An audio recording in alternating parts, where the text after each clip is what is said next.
Bonjour à tous, je vous retrouve aujourd'hui pour une nouvelle vidéo test. Aujourd'hui, ça va être le test du HomeTom S7. Voilà, on est sur la mode des 18 neuvième, donc on va pas déranger à la règle. Bien sûr, si la vidéo vous intéresse, n'oubliez pas de rester sur HT Limite, vous abonner également, me mettre un pouce bleu. Vous avez un lien d'achat dans la description. Vous avez également le blog, le Facebook, le Twitter, tout ce que vous voulez pour suivre dans mon aventure de high-tech chinois et d'ailleurs, ça peut être un peu tout. Voilà. Sans attendre, écoutez, juste après le jingle, je vous retrouve pour tester ce HomeTom S7 que j'ai eu l'occasion de déballer il y a de ça quelques semaines.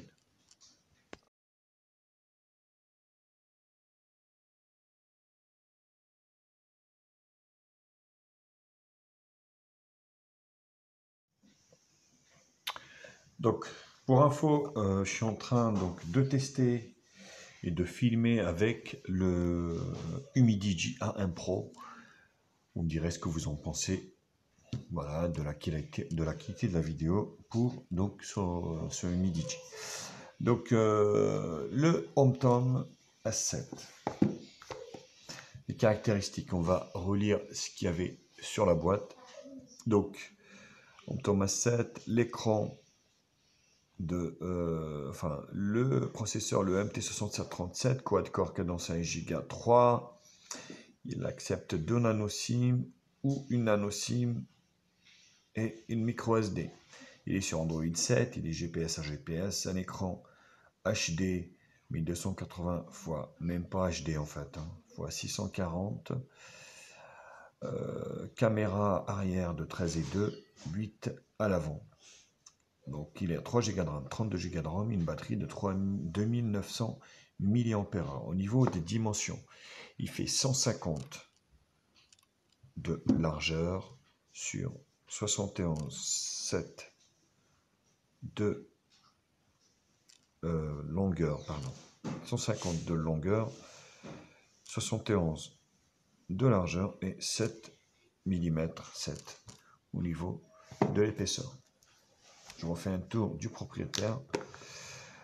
Tout en plastique, brillant, c'est la mode du bleu. Voilà, double caméra arrière, le flashlight simple, je dirais. Le lecteur d'empreintes digitales, sur le haut, jack 3.5. Ici, côté gauche, rien. Côté en bas, le micro USB 2, micro principal. Et le côté droit, volume plus moins ici, et bouton allumage. Voilà. Le téléphone, il s'ouvre. C'est le coque en plastique. Donc, je me suis planté parce que, en fait, c'est une nano SIM, une micro SIM, une micro SD. Voilà. C'est plutôt une très bonne nouvelle parce que vous allez pouvoir mettre une nano, une micro et une micro SD.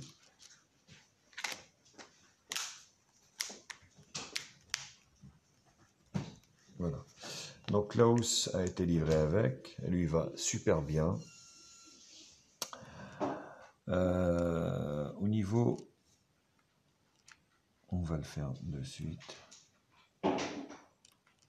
Bon, il faut que je déverrouille comme ça parce que le lecteur d'empreintes digitales. Voilà. Fonctionne très bien. Voilà, rien à dire. Donc l'écran super beau, très lumineux. Donc là, il n'y a rien à dire, vous voyez. Hop, donc les boutons, on peut les faire disparaître ici. OTG ou pas OTG, on va vous le dire tout de suite.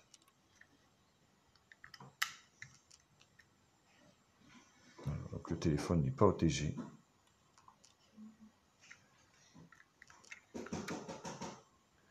Il n'est pas OTG. Bon, c'est pas bien méchant parce que vous avez l'extension de la carte, enfin de la mémoire par carte micro SD. Alors, l'aide de notification, comme ça sera fait également avec la batterie de chez OK. Et le petit câble qui va avec, qui est assez pratique. Tac. Voilà.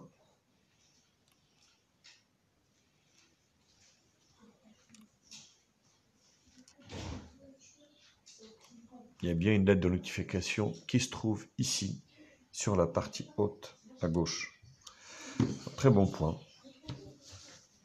Tac. Voilà. Au niveau de la ROM. Alors, la ROM. Donc là, c'est les raccourcis. Donc, elle est surlookée. Vue du flotteur, ça, vous avez le flotteur ici, avec les petites options qui vont avec.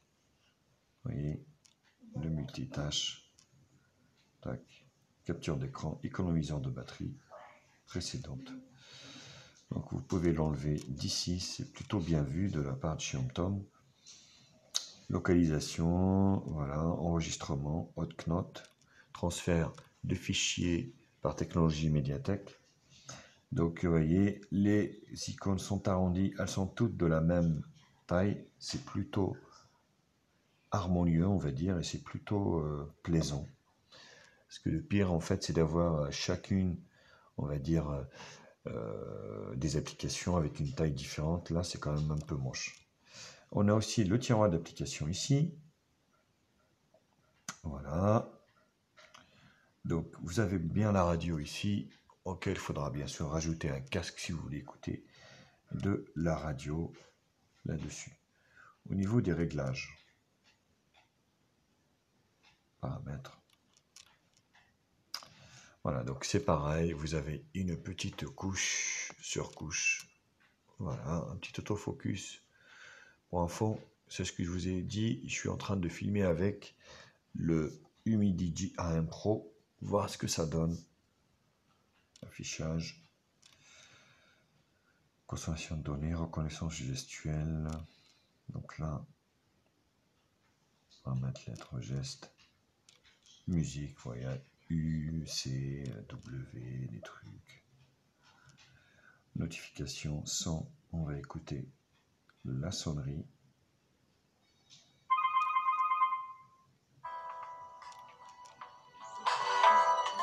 Voilà, le son est fort.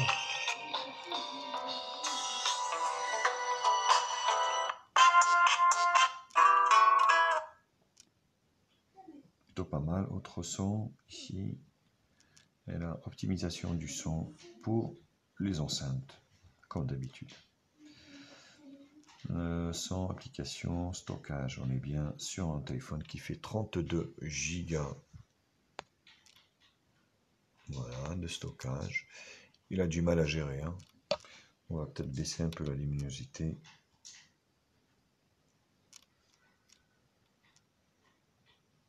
Ouais. Non. Alors, affichage. Il y a bien le Miravision. Donc là, c'est plutôt pas mal. Alors là, je suis au plus bas, c'est quand même assez curieux. Ah, voilà. Là, c'est un peu trop.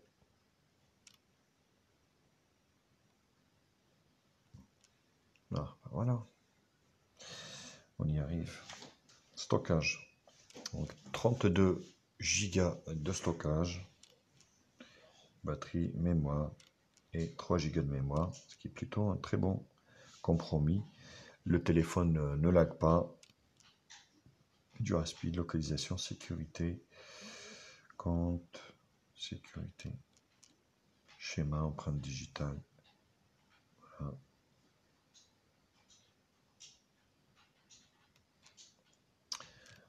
Google, langue et saisie, le français, et vous pouvez rajouter les langues que vous souhaitez.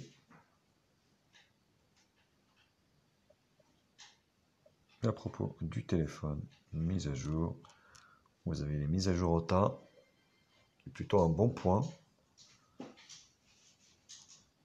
Android 7, le TomTom S7. Je suis déjà développeur. Donc, hop, là c'est le multitâche. Et là, vous avez les widgets ici, les fonds d'écran.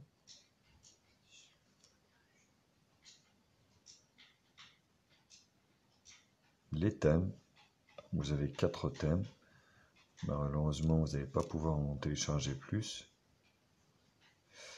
Donc les effets. Et voilà, c'est plutôt plaisant comme ROM, franchement. Rien à dire, moi j'ai pas trouvé... voilà, franchement, c'était agréable à utiliser ce petit téléphone.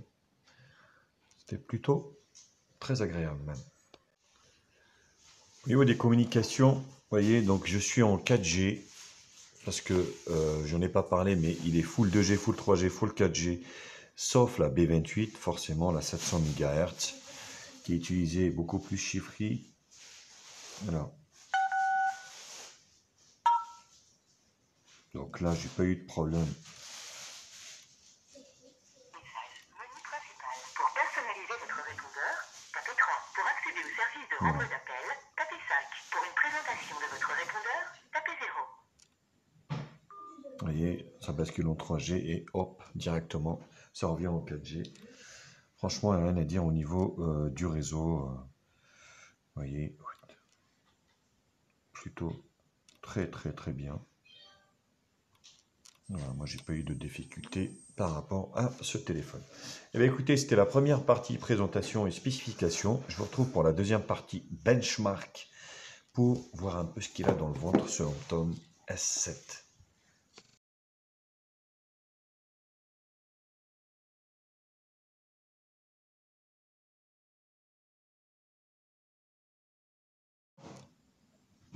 Alors, les benches, on commence toujours par Antutu avec un score entrée de gamme, bien sûr, de 35 697. Attention, ça ne veut rien dire, c'est juste des benches. C'est pas pour ça que le téléphone est inutilisable. Vous voyez, je vous dis, au niveau du réseau, je suis très bien, il n'y a rien à dire. Voilà, test de fonctionnalité, LCD, bel écran. Alors, je suis pas borderless forcément. Vous avez des petites marges en haut et en bas, et puis là, test des grilles. L'écran est bien, c'est un bel écran. Voilà, même si on est un petit peu en dessous de, on va dire, on n'est pas sur du HD+, on est sur à peine du HD, donc c'est même pas du HD. On n'est même pas sur du 1280 x 720p. C'est 1280 x 640p, donc on n'y est même pas à la résolution. Donc attention, si vous achetez ce type de téléphone, vous n'allez pas pouvoir regarder des vidéos YouTube en HD. Ça sera du 480p, donc faites attention à ça. Je sais qu'il y en a plein qui se sont fait avoir, mais si vous achetez ce type de produit, voilà, vous êtes au courant que vous n'allez pas pouvoir visionner des vidéos YouTube en résolution HD. Bon, la barre des couleurs, je trouve que ce Humidigi A1 Pro, les couleurs sont un peu fades, forcément, par rapport à mon Moto Z2 Play. Moi, c'est le jour et la nuit, quoi. Hein. C'est juste le jour et la nuit. Le multitouche. Voilà, 5 touches. Ce qui est plutôt pas mal pour cette gamme de prix. Sachant que le prix, en fait, varie de 70 à 110 €. Donc, ça dépend des... Je vous mets bien sûr un lien d'achat en bas dans la description, forcément, si vous voulez l'acheter. Mais les prix sont variables. CPU Z. On est encore sur... Il commence à y avoir des nouveaux processeurs qui arrivent chez Mediatek. Là, on est encore sous l'ancien génération, le MT6735, donc un quad-core cadencé 1 Go 3. On est sur le Phantom S7. Voilà, la résolution de l'écran, vous voyez, 1280 x 640p. On n'est même pas sur du HD.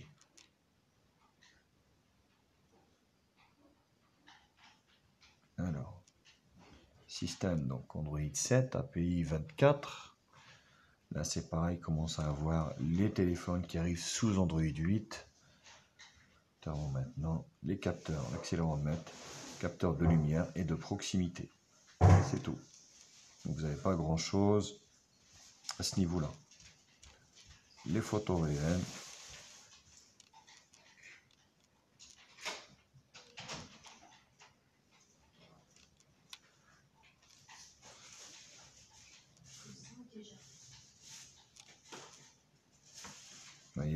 l'inconvénient, vous avez ici des boutons qui s'enlèvent pas des fois et c'est un peu chiant. Et toutes les applications ne sont pas optimisées pour ce format, rappelons-le, pas tous. Donc vous voyez, les images sont belles, les photos sont belles. Voilà. Donc c'est plutôt pas mal, hein. Je vous dis, au niveau de l'écran, rien à dire. C'est vraiment un bel écran. Oui.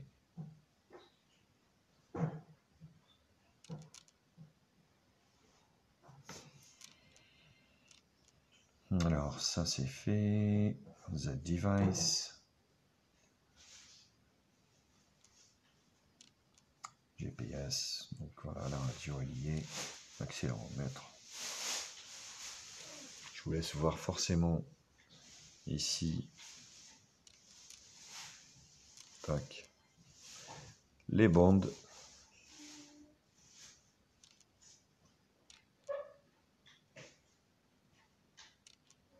Ah, débogage. Il faut que j'aille dans le mode. Ça c'est toujours hyper chiant. Paramètres.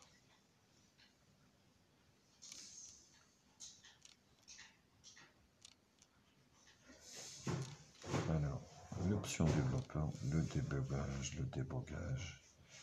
Voilà, c'est ça qui m'a demandé.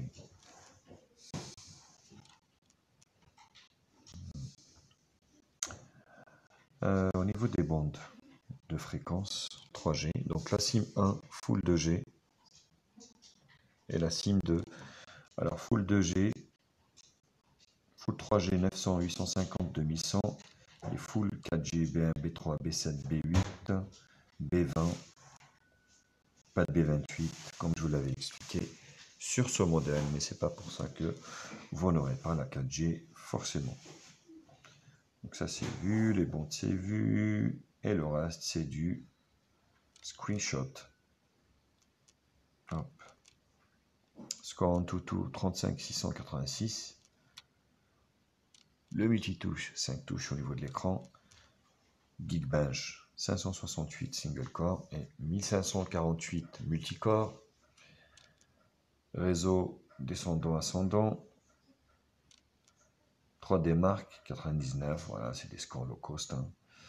PC Mark 2554. Ça, c'est l'ancien Antutu. Après la mise à jour, je suis descendu un petit peu. Là, je suis à 36 000, vous voyez. Et 35 000. Bon, bref. On est vers ces eaux-là, quoi. Voilà, les copains. Eh bien, écoutez, c'était la deuxième partie bench. Je vous retrouve pour la troisième partie multimédia. Et juste après, le jingle color.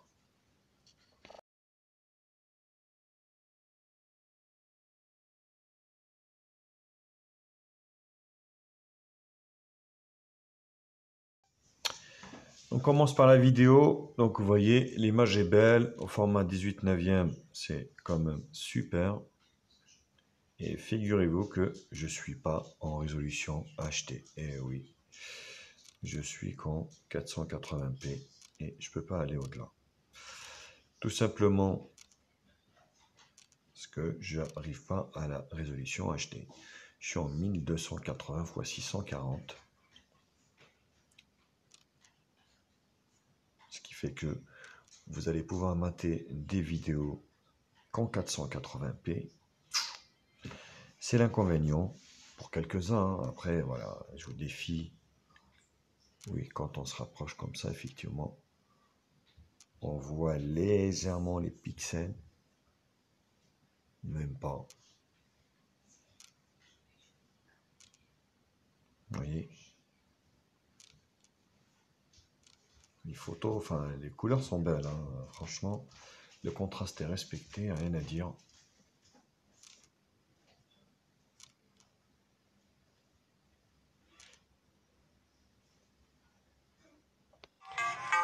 Le son.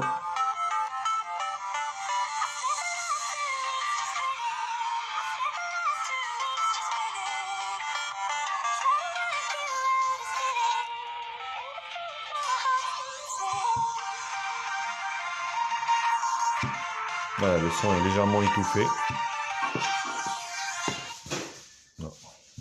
4G. Mais je suis en 4G. Hein. Le réseau fonctionne super. Vous voyez, c'est complètement étouffé.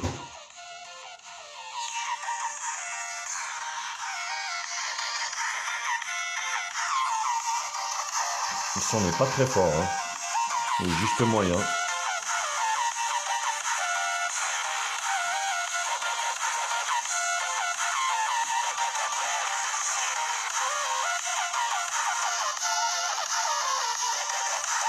Voilà, on ne prend pas trop les basses, on est sur du aigu.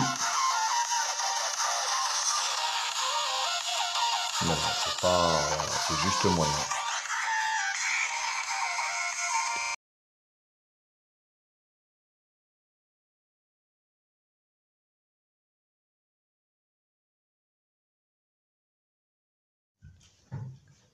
Au niveau du GPS, donc le GPS, franchement, rien à dire.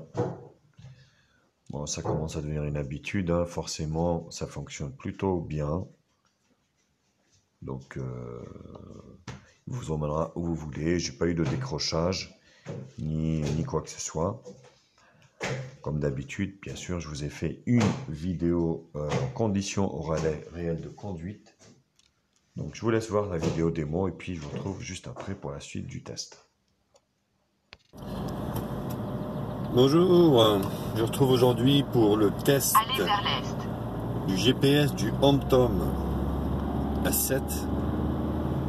Voilà, voilà, il y a du soleil, donc je sais pas si vous voyez quelque chose, c'est un peu chaud. Dans 150 mètres, tournez à droite. Mais bon, le GPS fonctionne très bien. Recentrer. Voilà, c'est mieux. J'avais pas mis 50% centré. Vous voyez, le GPS fonctionne très bien, il n'y a pas de souci. Il décroche pas, il bug pas, il est plutôt sympa.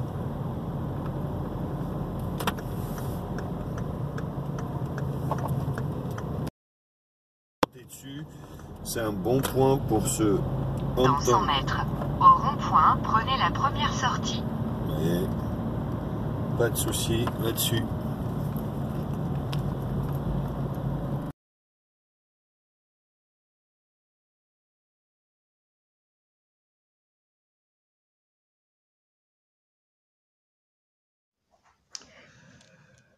On enchaîne les jeux. Allez, on va aller voir Subway Surfer qui est toujours à Monaco pour le Grand Prix de cette semaine. Vous voyez, bon, ça traîne un peu au démarrage. Forcément, on n'est pas sur un processeur hyper puissant, mais qui fait largement le taf au vu du prix du téléphone.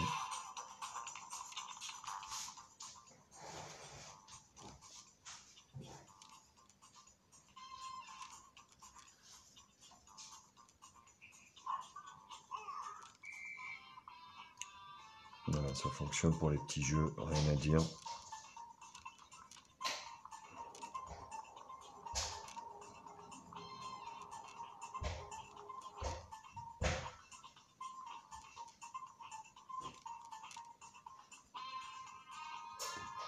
Mais c'est assez fluide, hein.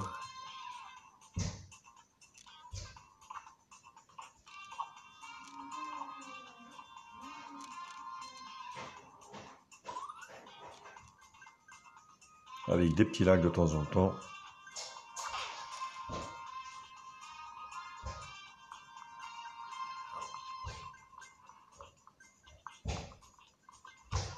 Voilà, mais bon, ça fonctionne plutôt correctement pour Subway Surfer. Deuxième jeu, Sonic Dash. Le téléphone avec lequel je suis en train de filmer, il chauffe de la mort. Il chauffe énormément. Le Humidigi A1 Pro là, avec lequel je suis en train de filmer, c'est une fournaise, je vous dis pas. Bon, ça fonctionne moyennement, on va dire. Mais c'est jouable, ça reste jouable. Hein. Mais on voit que c'est pas trop, voilà, c'est pas trop ça, quoi. Donc,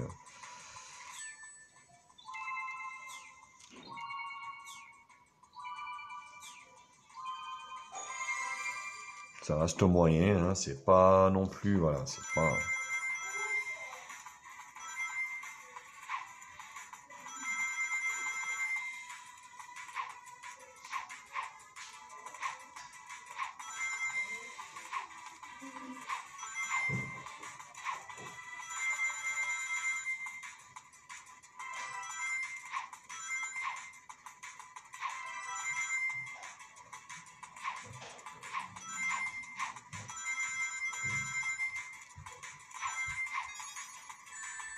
Bon, ça reste moyen pour Subway Surfer. Alors on finit par Sonic Dash. Là c'est pareil. Le S7 il chauffe. Moi je pense que c'est tous les Mediatek parce que c'est pas arrivé.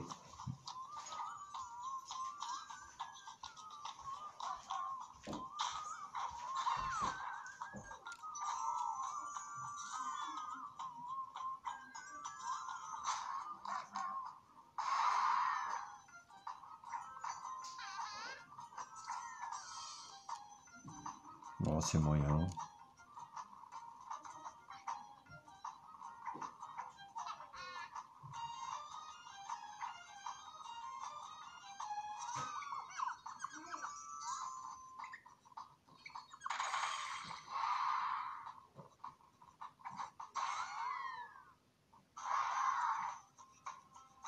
Ouais, c'est vraiment moyen parce qu'on dirait qu'ils ont ralenti le bonhomme. C'est jouable, hein, mais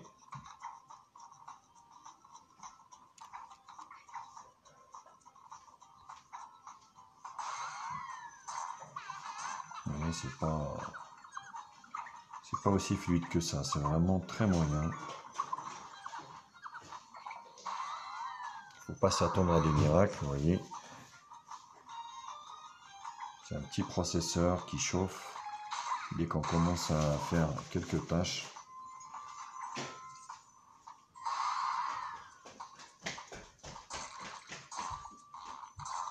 Voilà, c'est jouable, mais c'est très moyen.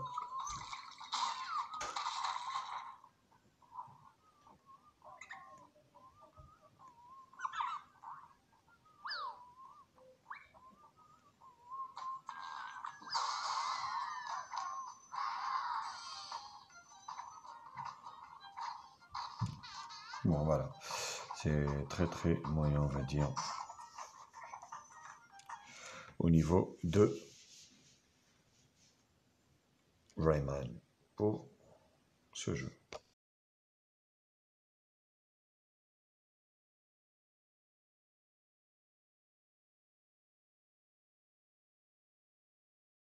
Au niveau de l'appareil photo, alors l'appareil photo, vous avez les modes ici, vous voyez le mode blur, face body, blur, ici, vous avez ici beauté faciale et là panorama. On va rester sur du basique, donc là vous avez les réglages. Voilà, c'est un menu un petit peu plus évolué que celui d'Android. 13 millions de pixels en 4 tiers. Et qualité HD, vous n'allez pas pouvoir aller plus. Tac. Alors on va prendre une petite photo de ma clé USB ici.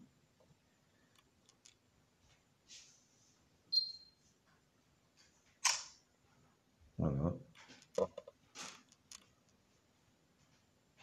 Vous voyez, c'est correct, très correct. Voilà. On voit même la poussière sur la clé. Donc l'appareil photo avant, c'est pas mal. Et celle de l'arrière. Voilà, là je suis là, Wistiti et copains. 8 millions de pixels et vidéo HD, pareil. Coucou.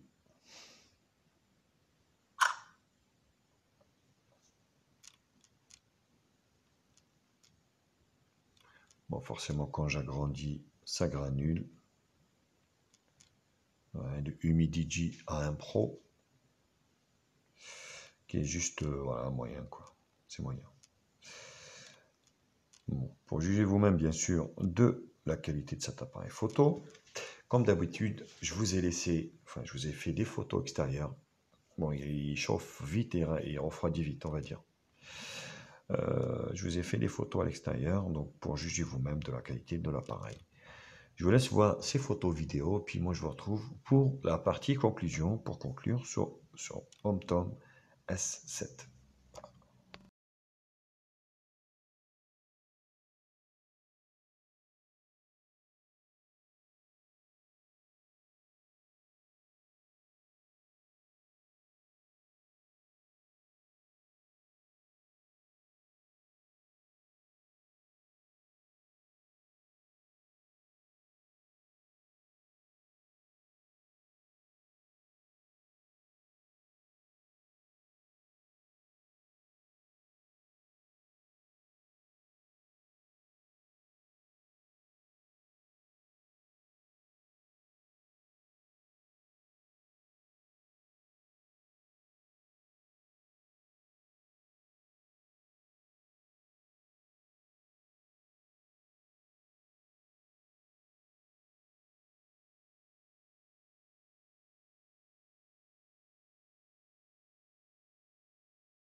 Alors, je suis en train de filmer avec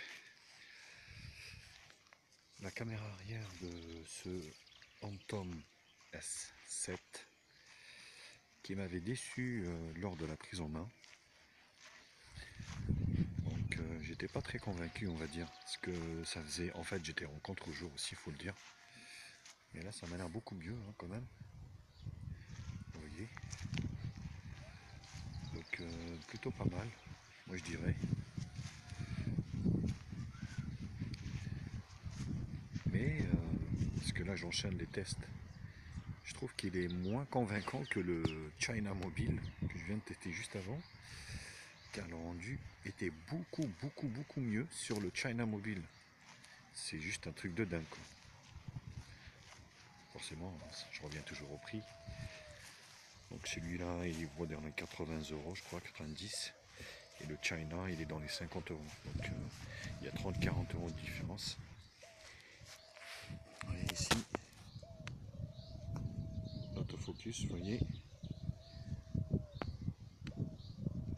Donc ouais, il faut toujours autofocuser le truc parce que en termes de gestion lumière, ouais, ça manque un peu de réactivité là-dedans. Chaque fois, vous êtes obligé d'appuyer sur l'autofocus, vous voyez, pour vraiment. Ah ouais, ça c'est un bel angle d'ici là, vous voyez. Donc c'est plutôt pas mal comme ça là. Donc dites-moi, cette caméra qui filme en HD, pas de Full HD, alors que c'est du 13 millions de pixels. Donc il y a du fake là-dedans, quoi. Forcément, ces Chinois nous prennent des fois pour des gugus.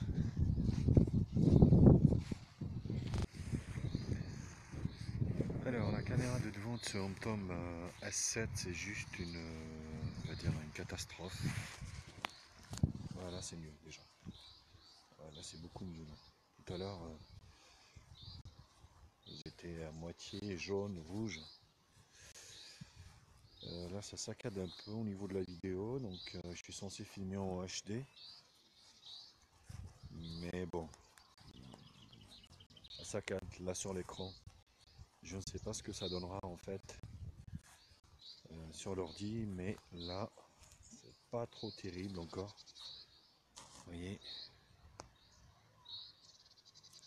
là, c'est bizarre.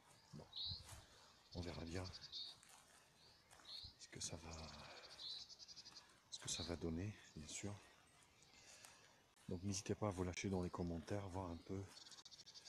Ah ouais, oh là là, vous voyez là, alors, il n'y a pas d'autofocus, mais c'est une catastrophe. Voir moi cette caméra de devant et vraiment, regardez-moi ça. Au niveau de la gestion des couleurs, c'est vraiment pas terrible là. J'ai vu beaucoup mieux, des smartphones notamment beaucoup moins chers, qui font beaucoup mieux. Donc bizarre. Allez, bisous.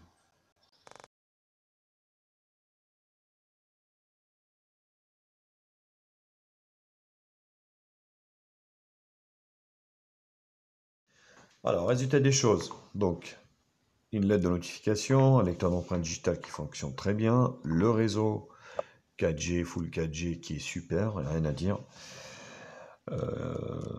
33 Go de RAM, 32 Go de ROM, on est moins de 100 €. Au niveau du prix, souvent on le trouve à moins de 100 €.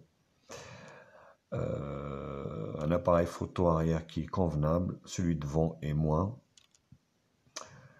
Une batterie qui est convenable également, qui pourra tenir la journée, donc il n'y a pas de souci là-dessus.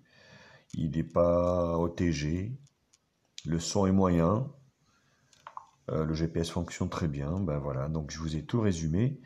Maintenant, à vous de juger, de ce que vous cherchez. Donc si vous cherchez un petit smartphone effectivement entrée de gamme, moins de 100 €, moi ça me va. Ben, écoutez, ça me va. Voilà, on est sur un écran qui est pas si mal, 16 neuvième, 18 neuvième, pardon, qui est pas si mal que ça, même si c'est du 5.5, on est très bien.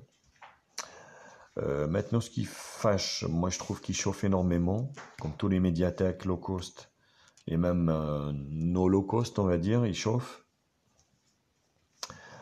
La résolution qui n'est même pas sur du HD, un peu moins que la HD, donc on est sur du 480p. Et ça peut freiner pas mal de choses. Honnêtement, moi je vous dis, ça peut me freiner, quoi. Même malgré le look, vous voyez, qui est assez sympa, hein. Le téléphone est assez sympa, il n'y a rien à dire. Voilà. Après, voilà. Donc la batterie est amovible, double lecteur carte nano SIM, micro SIM, et puis vous avez également micro SD. Moi je suis mitigé, je vous le conseillerais quand même parce que ce téléphone est quand même souvent en promo à moins, allez, on va dire aussi à moins de 80 €. Donc à moins de 80 €, oui, pourquoi pas. Mais plus de 100 €, moi je pense que c'est cher. Pour ce que c'est cher. Donc moins de 80, c'est bien. Voilà, vous avez un téléphone qui tient la route, malgré ces petits bobos dont j'ai parlé, hein, notamment la résolution de l'écran, qui n'est même pas sur du HD.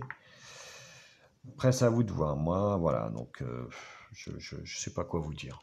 À vous de juger aussi, à vous de me dire si ce type de smartphone peut vous faire craquer ou pas. Voilà les copains, mais écoutez, j'espère que la vidéo vous a plu. N'hésitez pas à vous abonner à ma chaîne, Facebook, Twitter, Google, Instagram. Likez la vidéo, mettez-moi un pouce bleu, abonnez-vous bien sûr, et puis vous avez un lien d'achat en bas dans la description pour ce produit. Bisous à tous et je vous retrouve très vite pour d'autres tests high-tech sur ma chaîne. Salut, salut!